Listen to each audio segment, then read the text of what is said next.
Wikipedia OneCoin article analyzed.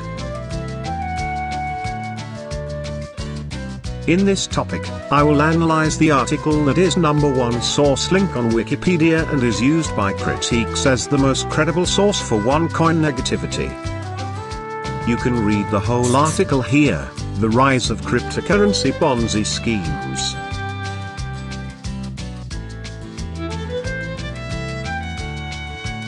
Let's analyze what it says. I will start with the author. It is David Z. Morris, and if you click on him, you can see that he only wrote one article in March 2015 and this one about ICOs in May 2017.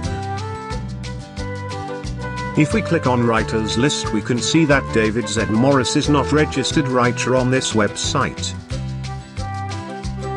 Although he might look shady, he is actually a contribute writer for the Fortune magazine, and here you can see his articles. The article wrote, "The rise of cryptocurrency Ponzi scams. Scammers are making big money off people who want in on the latest digital gold rush but don't understand how the technology works." Okay, so the point of his article is actually to address how there are many Ponzi ICOs out there. We do know that there are so many ICOs lately that question is being raised if there are scams there too. We can see in this article that $1.2 billion is raised in 2017 alone. The article wrote, "Last month, the technology developer Gnosis sold $12.5 million worth of GNO, its in-house digital currency, in 12 minutes. The April 24th sale, intended to fund development of an advanced prediction market, got admiring coverage from Forbes and the Wall Street Journal." Okay, so he is mentioning Gnosis, a prediction market project that made its project based on the Ethereum blockchain. Gnosis ICO was conducted on April 24, 2017 and lasted only for that day. It raised $12.5 million in Ethereum. Before ICO, there were not such articles about Gnosis in such credible media. Why? Cause it is ICO, not worth mentioning. When the ICO finished, it was the news as a done deal. What did Forbes and the Wall Street Journal write about OneCoin? Did he write about it on the Forbes magazine? Nothing. Cause those are serious media, serious people who write only about certain things. They will write about OneCoin when it goes public. Also, we can see some red flags for Gnosis token holders. After his praise to Gnosis, he wrote on. The article wrote, "On the same day, in an exurb of Mumbai, a company called OneCoin was in the midst of a snail's pitch for its own digital currency when financial enforcement officers raided the meeting, jailing 18 OneCoin representatives and ultimately seizing more than $2 million in investor funds. Multiple national authorities have now described OneCoin as a Ponzi scheme. By the time of the Mumbai bust, it had already moved at least $350 million in allegedly scammed funds through a payment processor in Germany."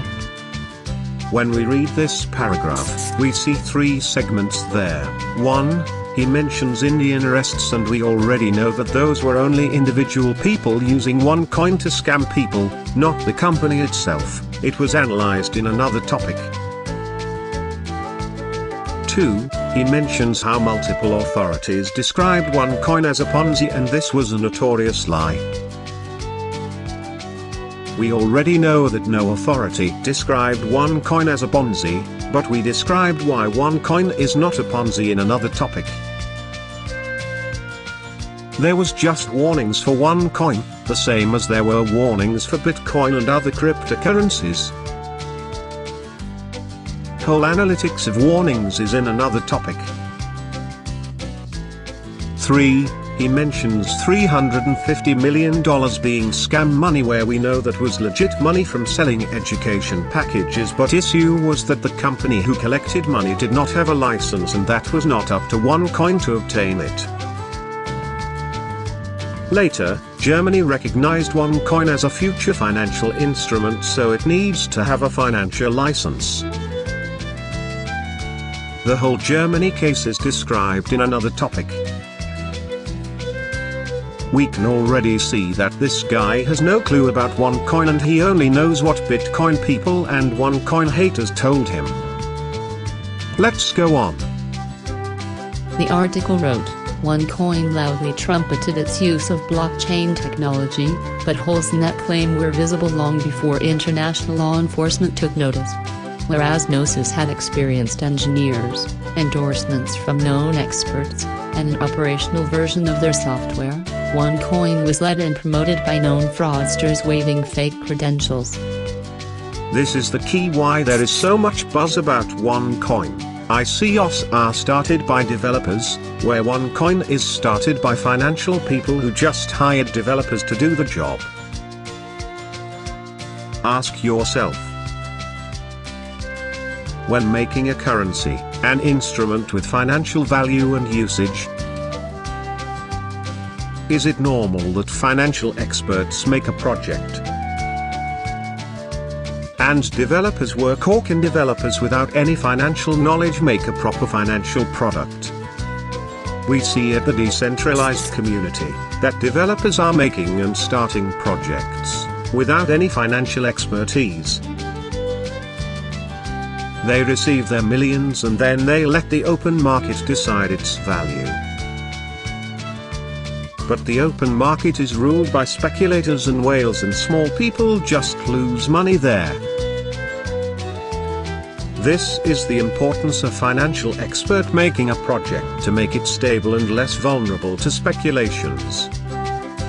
The article wrote, according to a respected blockchain engineer who was offered a position as OneCoin's chief technology officer, OneCoin's blockchain consisted of little more than a glorified Excel spreadsheet and a Fugazi portal that displayed demonstrably fake transactions.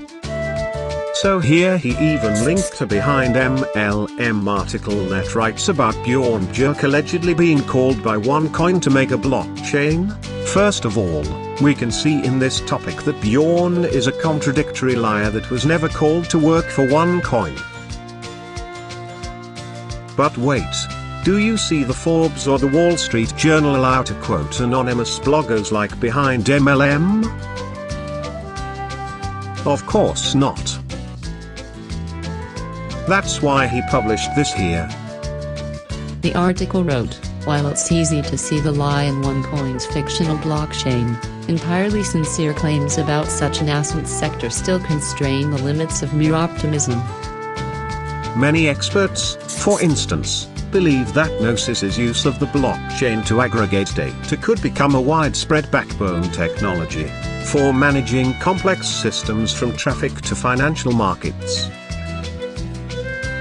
It is not actually easy to see a lie. There is no lie. Lie is just an assumption. If that was a proven lie, this company would not be here after almost 3 years. The company claims to have a blockchain, but there is no white paper. All the ICOs do not have operational blockchain during ICO and sometime after ICO. OneCoin is running the second generation cause they realized in some point of ICO that they need a better one. So critics only say OneCoin has no blockchain cause they do not understand certain things that they can see in the blockchain viewer in the back office. I wrote about that already in 2 opportunities.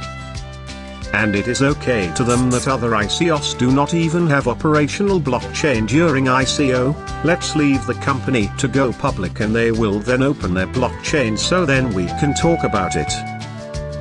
Conclusion. David Z. Morris, a man that is not listed as a writer for The Atlantic but is a writer for The Fortune, chooses to write such slander article on The Atlantic cause this kind of nonsense would not be approved on The Fortune. He praises Gnosis all over the article, although it has many red flags. Maybe he is token holder.